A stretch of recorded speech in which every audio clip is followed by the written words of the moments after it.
नमस्कार दोस्तों, बरेली से एक बहुत ही बड़ी खबर निकलकर सामने आ रही है। बरेली में बवाल के 8 दिन बाद पीड़ितों से मिलने जा रहे सपा के 14 सदस्यीय प्रतिनिधिमंडल को जाने नहीं दिया गया। इधर दिल्ली से बरेली जा रहे सांसद हरेंद्र मलिक, इकरा हसन और मोहिबुल्लाह नदवी को गाजियाबाद बॉर्डर पर रोका गया है। तीनों सांसद करीब 40 मिनट तक खड़े रहे, लेकिन बाद में पुलिस ने उन्हें लौटा दिया। इकरा हसन ने कहा है कि यूपी में अघोषित इमरजेंसी दिख रही है। कल कोई आई लव महादेव या आई लव श्री राम लिखेगा तो किसी को आपत्ति नहीं होगी, तो फिर आई लव मोहम्मद में क्या गलत है। साथ ही लखनऊ में नेता प्रतिपक्ष माता प्रसाद पांडे को पुलिस ने उनके घर पर ही हाउस अरेस्ट कर लिया। संभल के सांसद जियाउर रहमान बर्क जब बरेली के लिए निकले तो इंस्पेक्टर राजीव कुमार मलिक उनके सामने खड़े हो गए। काफी देर तक सांसद जाने पर अड़े रहे, लेकिन पुलिस ने उन्हें घर से बाहर नहीं जाने दिया। बर्क ने कहा कि बरेली में जिनको गिरफ्तार किया गया उनका क्या दोष है। अगर पुलिस के पास कोई सबूत है कि उन्होंने कोई कानून तोड़ा है तो वे मीडिया के सामने सबूत को पेश करें। फिलहाल बरेली में आज भी इंटरनेट बंद है। 26 सितंबर को आई लव मोहम्मद मामले को लेकर जुमे की नमाज के बाद वहां पर बवाल हुआ था।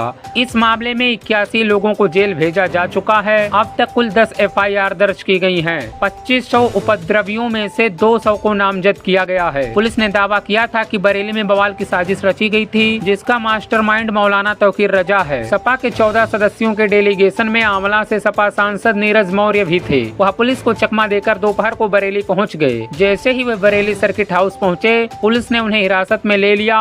तौकीर रजा को लेकर उन्होंने कहा वे भाजपा के एजेंट की तरह काम करते हैं। आपने उनके बयानों को सुना होगा, इसलिए ऐसे लोगों के बारे में हमें कुछ नहीं कहना है। हम तो आम जनता से मिलना चाहते हैं ताकि उनकी पीड़ा सुन सकें। उन्होंने कहा 26 सितंबर को बरेली में जो बवाल हुआ था, सपा डेलीगेशन उन पीड़ितों से मिलना चाहता था, लेकिन पुलिस प्रशासन ने हमारे नेताओं को जगह जगह रोक लिया। कई को हाउस अरेस्ट कर दिया गया। हम लोग पीड़ित परिवारों से मिलने आए थे ताकि उनकी समस्याएं सुनकर जिम्मेदार अधिकारियों तक पहुंचाई जा सके, निर्दोषों पर कार्रवाई न हो और किसी को झूठे केस में न फंसाया जाए। उन्होंने कहा जिन जिन लोगों ने अराजकता की है उनके खिलाफ कार्रवाई से कोई एतराज नहीं है, लेकिन कई निर्दोषों को परेशान किया जा रहा है। हम उन्हीं से मिलना चाहते हैं ताकि सच्चाई सामने आ सके। वहीं सांसद हरेंद्र मलिक के सामने पुलिस वाले खड़े हो गए। इसके बाद सांसद ने पुलिस वालों को ढकेल कर हटाने की कोशिश भी की, लेकिन पुलिस वाले हटे नहीं। साथ ही बरेली में जिन लोगों को गिरफ्तार किया गया है उनको लेकर सांसद जियाउर रहमान बर्क ने कहा कि उनका क्या दोष है। जब तक न्यायपालिका जाया जाएगा तब तक बहुत वक्त गुजर जाएगा।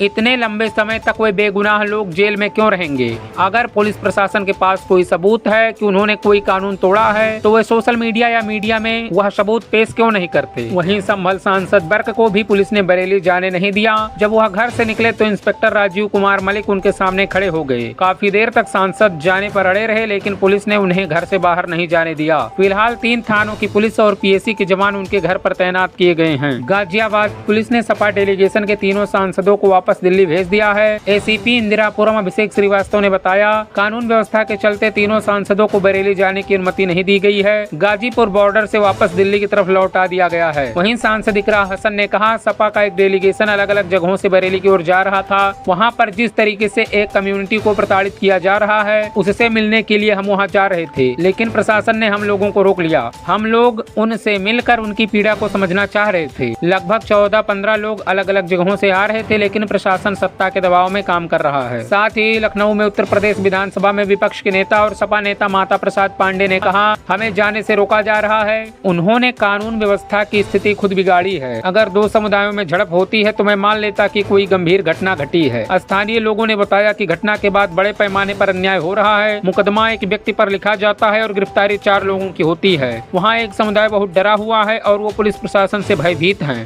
उनका दूसरे समुदाय से कोई झगड़ा नहीं है। वहीं 2 अक्टूबर को बरेली जा रहे नगीना सांसद चंद्रशेखर आजाद को पुलिस ने हाउस अरेस्ट कर लिया था। वो पीड़ित परिवार से मिलने जा रहे थे, लेकिन प्रशासन ने उन्हें सहारनपुर स्थित घर से निकलने से पहले ही रोक दिया। चंद्रशेखर ने योगी सरकार पर निशाना साधा। उन्होंने कहा कि अगर बरेली में मेरे मुस्लिम भाइयों के साथ कुछ गलत नहीं हुआ है, नाइंसाफी नहीं हो रही है, तो योगी सरकार अपनी पुलिस के दम पर मुझे वहाँ जाने से क्यों रोकना चाहती है। बताया गया कि चंद्रशेखर बुधवार देर रात अपने छुटमल जबलपुर स्थित हरिजन कॉलोनी वाले आवास पहुंचे थे। सूचना लगते ही पुलिस बल मौके पर पहुंचा। सुबह होते होते पुलिस का पहरा बढ़ गया और आसपास बैरिकेडिंग कर दी गई। इससे पहले कांग्रेस सांसद इमरान मसूद और पूर्व सांसद कुंवर दानिश अली को भी हाउस अरेस्ट किया गया था। और इन तमाम मामलों पर चंद्रशेखर रावण की जो गर्लफ्रेंड है उनका भी बयान सामने आया है। उन्होंने कहा कि चंद्रशेखर नौटंकी कर रहा है। चंद्रशेखर की गर्लफ्रेंड डॉक्टर रोहिणी घाबरी ने उन पर निशाना साधा। उन्होंने ट्विटर पर लिखा, यहाँ कहीं भी जाने की घोषणा करता है, बड़ी संख्या में पुलिस रोकने आती है,